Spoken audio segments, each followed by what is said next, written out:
नमस्कार विद्यार्थियों, मैं लाला रमीना से आचार्य समाजशास्त्र PN के राजकीय स्नातकोत्तर महाविद्यालय दौसा।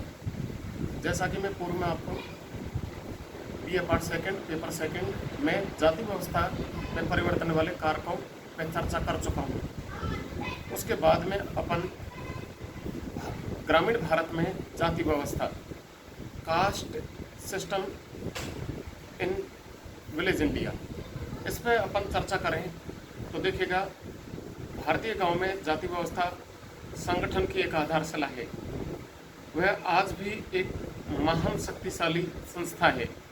जाति गांवों में व्यक्ति के प्रत्येक व्यवहार को तय करती है। अनेक विद्वानों ने गांव में एकता के स्थान पर जाति के अस्तित्व का उल्लेख किया है।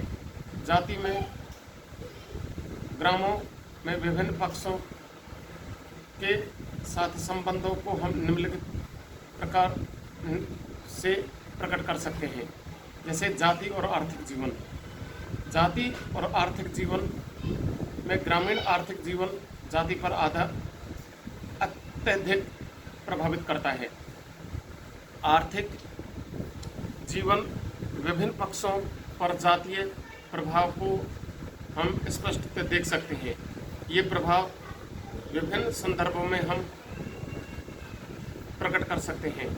जैसे उत्पादन, पहला पॉइंट, उत्पादन के बारे में देखिएगा। गांव में जाति उत्पादन समूह के रूप में कार्य करती है। प्रत्येक जाति समूह में के उत्पादन के कुछ नियम और सीमाएं होती हैं,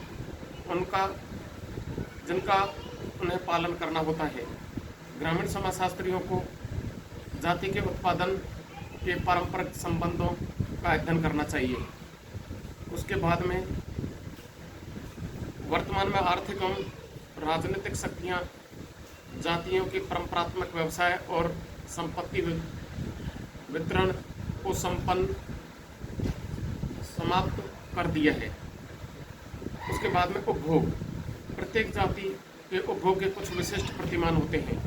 जाति ही अपने सदस्यों के लिए खान पान, वस्त्र, आभूषण, बर्तन और वस्तुओं के चुनाव को निर्धारित करती है। उपभोग का प्रकार उत्पादन को भी तय करता है और उत्पादन से प्रभावित भी होता है। उपभोग का अर्थशास्त्रीय सिद्धांत शुद्ध रूप में गांव में लागू नहीं किया जा सकता जब तक कि उसके प्रति जाति के संदर्भ में अध्ययन न किया जा सके। उसके बाद में ऋणग्रस्तता। ऋणग्रस्तता भारतीय गांव की प्रमुख समस्याओं में से एक है। ग्रामीण ऋणग्रस्तता का अध्ययन जाति के संदर्भ में ही किया जा सकता है। नेहरू जी ने बताया है कि ग्रामीण क्षेत्र में जाति का ऋणग्रस्तता एवं साख के मध्य पाए जाने वाले संबंधों के संदर्भ में उल्लेख किया है। कुछ जातियां ऐसी हैं जो वंशानुगत ही ऋणग्रस्त हैं। दूसरी ओर कुछ जातियां गांव में ऋण देने का कार्य करती हैं। एक ग्रामीण समाजशास्त्री को सामाजिक एवं आर्थिक पर्यावरण का अध्ययन कर उनके कारणों को ज्ञात करना चाहिए।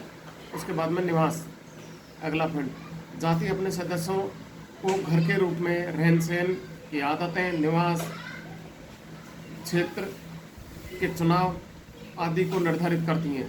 सामान्यतः प्रत्येक गांव अपने क्षेत्र, बस्तियां और मोहल्लों में बटा हुआ होता है। जैसे मोहल्ले, हरिजन बस्तियां, तेलीवाड़ा, मोचीवाड़ा, कोलीवाड़ा आदि। जाति व्यवसाय को त्याग देने के बावजूद भी एक व्यक्ति अपने जातीय क्षेत्र में ही निवास करता है और जाति के अन्य सदस्यों से अंतःक्रिया करता है। उसके बाद में गतिशीलता। जाति और आर्थिक गतिशीलता के मध्य संबंध पाए जाते हैं। वर्तमान में जिन शक्तियों ने आर्थिक विकास को प्रोत्साहित किया है, उन्हीं शक्तियों ने जातियों के कार्यों को भी बदला है।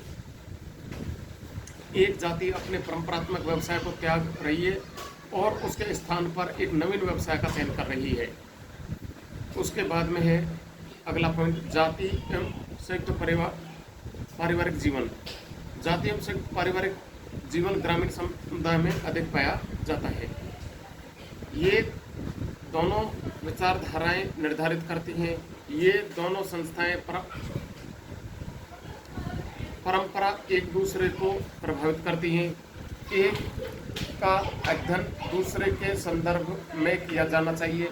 संयुक्त परिवार जाति के नियमों को कठोरता से पालन करता है। ग्रामीण क्षेत्र में जातियां मुख्यतः संयुक्त परिवार का एक झुंड है, इसलिए जाति उन परिवारों के जीवन को एक विशिष्ट ढांचे में ढाल देती है। जाति और शैक्षणिक जीवन। अगला पॉइंट, गांव में जाति व्यवस्था का शिक्षा के प्रति मनोभाव और शिक्षा के ढंग आदि को प्रभावित करती है। जाति के अनुरूप ही शिक्षा के प्रति धारणा पाई जाती है। एक ब्राह्मण बालक का धार्मिक शिक्षा के प्रति अधिक सुझाव होगा, क्योंकि उनके प्रारंभ से ही इस प्रकार का पर्यावरण मिला हुआ होता है। कृषि करने वाले जातियों का सुझाव भी कृषि के प्रति, दस्तकारी जातियों का झुकाव उद्योग धंधों के प्रति, जबकि अछूत बालक शिक्षा की अपेक्षा की दृष्टि से देखा जाता है या अपेक्षा की जाती है। उसके बाद में जाति और धार्मिक जीवन। जाति एवं धर्म का घनिष्ठ संबंध है। होकार्ट एवं सेनार ने बताया है कि जाति की उत्पत्ति को धर्म से माना है। अनेक धार्मिक पुस्तकों ने जाति की उत्पत्ति कार्य नियमों का उल्लेख किया है। जाति के धार्मिक कर्मकांड करने की कुछ जातियों की मनाही होती है। उसके बाद में है जाति एवं राजनीतिक जीवन। ग्रामीण लोगों में जाति चेतना नगरों की अपेक्षा अधिक है, अतः गांव में राजनीतिक भी जाति को प्रभावित करती है या राजनीति भी जाति से प्रभावित होती है। चुनाव में लोग साधारणतः अपनी ही जाति के व्यक्ति को प्रमोट या वोट देते हैं।